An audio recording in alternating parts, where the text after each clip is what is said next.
मैं डॉक्टर संगीता शर्मा, प्रयागराज में हूँ। मैं गायनोकोलॉजिस्ट एंड कॉस्मेटिक गायनोकोलॉजिस्ट हूँ। आज मैं आपको एकदम नया टॉपिक एक बताना चाह रही हूँ, जिसको कहते हैं स्टेम सेल ट्रीटमेंट।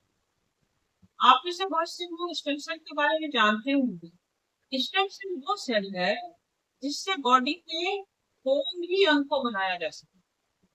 जब बच्चा माँ के पेट में होता है, एम्ब्रियोनिक स्टेज में होता है, तब उसकी फर्स्ट सेल स्टेम सेल, अर्थात उसकी किसी भी सेल से बॉडी का कोई भी अंग बनाया जा सकता है।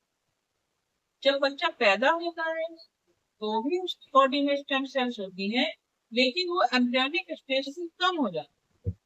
टीवी के शुरू में स्टेम सेल्स सबसे ज्यादा होती है, जैसे मैंने आपको कहा कि बच्चा जब माँ के पेट में होता है उस समय ही सेल स्टेम सेल, और उसके बाद पैदा होने के बाद कम हो जाती है और बुढ़ापे तक आते आते स्टेम सेल बहुत कम हो। आपने ये भी आजकल सुना होगा कि लोग अपना कॉर्ड ब्लड, बच्चे का कॉर्ड ब्लड प्रिजर्व करा। तो कॉर्ड ब्लड का क्या फंक्शन है? उसमें स्टेम सेल्स रहती है। जब बच्चा बड़ा होगा तो वो स्टेम सेल्स है, अगर कोई बीमार हुआ, कोई बीमारी हुई, उसकी स्टेम सेल्स है, उससे उसे करेक्ट किया जा सकता है। इसलिए आजकल कॉर्ड ब्लड प्रिजर्व करने का बहुत ज्यादा रिवाज है, और मेरे समझ से ये ठीक। स्टेम सेल्स का कॉस्मेटिक गायनोकोलॉजी के बारे में मैं आपको ऐसे क्यों बता रही हूँ? कॉस्मेटिक गायनोकोलॉजी के बारे में इसमें इसलिए बता रही हूँ क्योंकि है, अगर इसमें किसी भी ऑर्गन की बनावट खराब होती है, या कोई ऑर्गन लैप्स होता है, किसी की फंक्शनिंग इफेक्ट होती है, तो उसमें हम लोग स्टेम सेल डालने का फायदा ये होता है कि उस ऑर्गन को, जो डैमेज ऑर्गन है, उसको ये लोग स्टेम सेल जैसा पहले था वैसे ही बना देते हैं। ओके।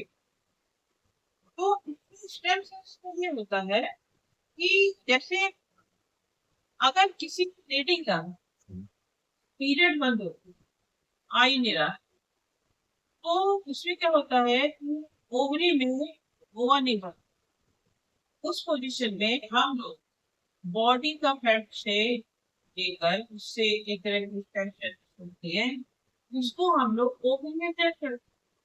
तो फिर ओवा बनने लगता है और उससे पीरियड आने लगता है, फिर प्रेगनेंसी ठहरने के चांस बढ़ते हैं। या उसमें जो अंदर की लाइनिंग होती है इसे एंडोमेट्रियम कहते हैं, बहुत थीन हो रही है। उस स्थिति में भी हम लोग फैट सेल्स बॉडी का लेकर उसको हम लोग उसको प्रोसेस करके यूट्रस में लगाते हैं, तो यूट्रस की जो लाइनिंग होती है उसी को लगती है, तो लेडी का पीरियड स्टार्ट हो जाता है। या जेंट्स को जेंट्स को बना स्पर्म नहीं, फीमेल में स्पर्म नहीं, उस स्थिति में भी हम लोग स्टेम सेल से यूज करते हैं।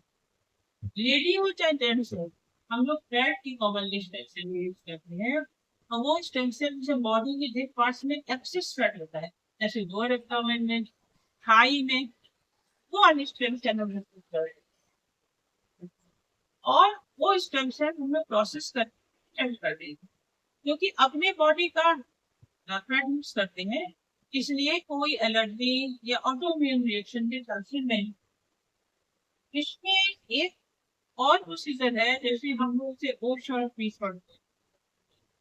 उस क्वेश्चन में क्या होता है, लेडीज जैसे होती है हस्बैंड के साथ रहने में, अक्सर लेडीज कंप्लेन करती है कि कब हमें कोई एक्साइटमेंट मिलता है, हस्बैंड कंप्लेन करते हैं।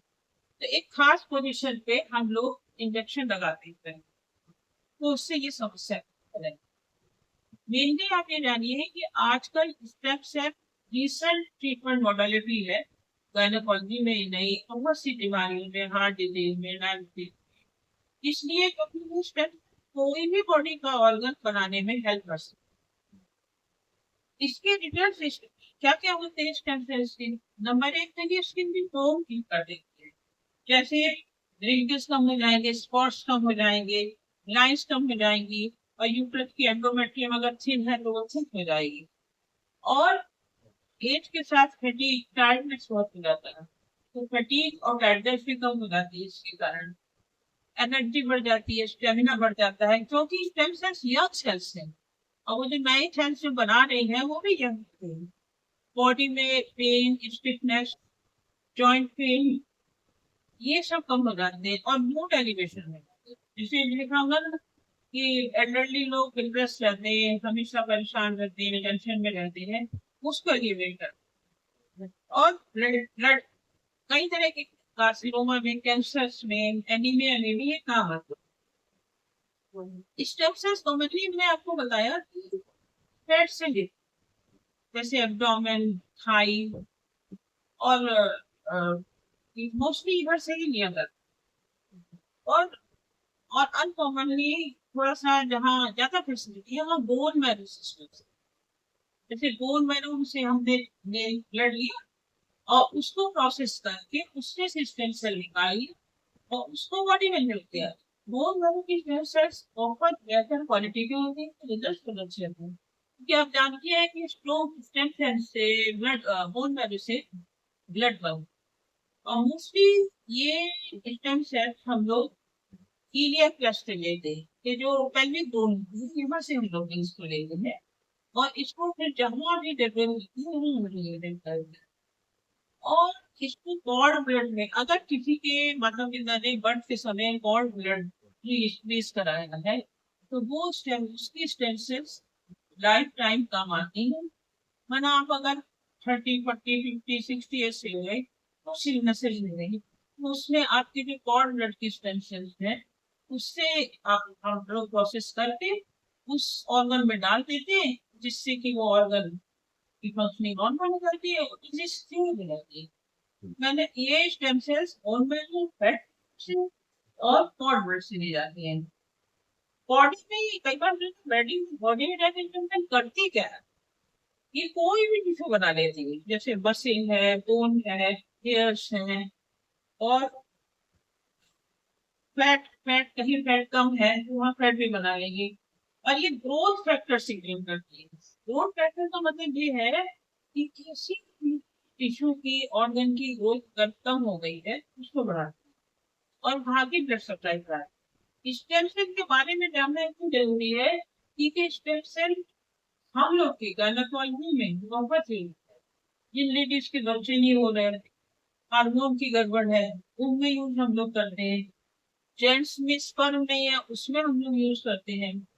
एस्थेटिक गायनेकोलॉजी में यूज करते हैं। मतलब जैसे कि हमने आपको बताया कि किसी भी फीमेल जेनिटल ऑर्गन की हाइपोट्रॉफी हो, मतलब बूज हो, डेक्स हो, रिंकल्स हो, उसमें हम लोग यूज करते हैं। स्टेम सेल के बारे में भी बहुत जानना बाकी है, ये तो बहुत प्रीलिमिनरी स्टेज है और इसके रिजल्ट्स को बहुत जानकारी है। तो इसलिए स्टेम सेल के बारे में मैंने सोचा आपको बताऊं, ये था फिल्म।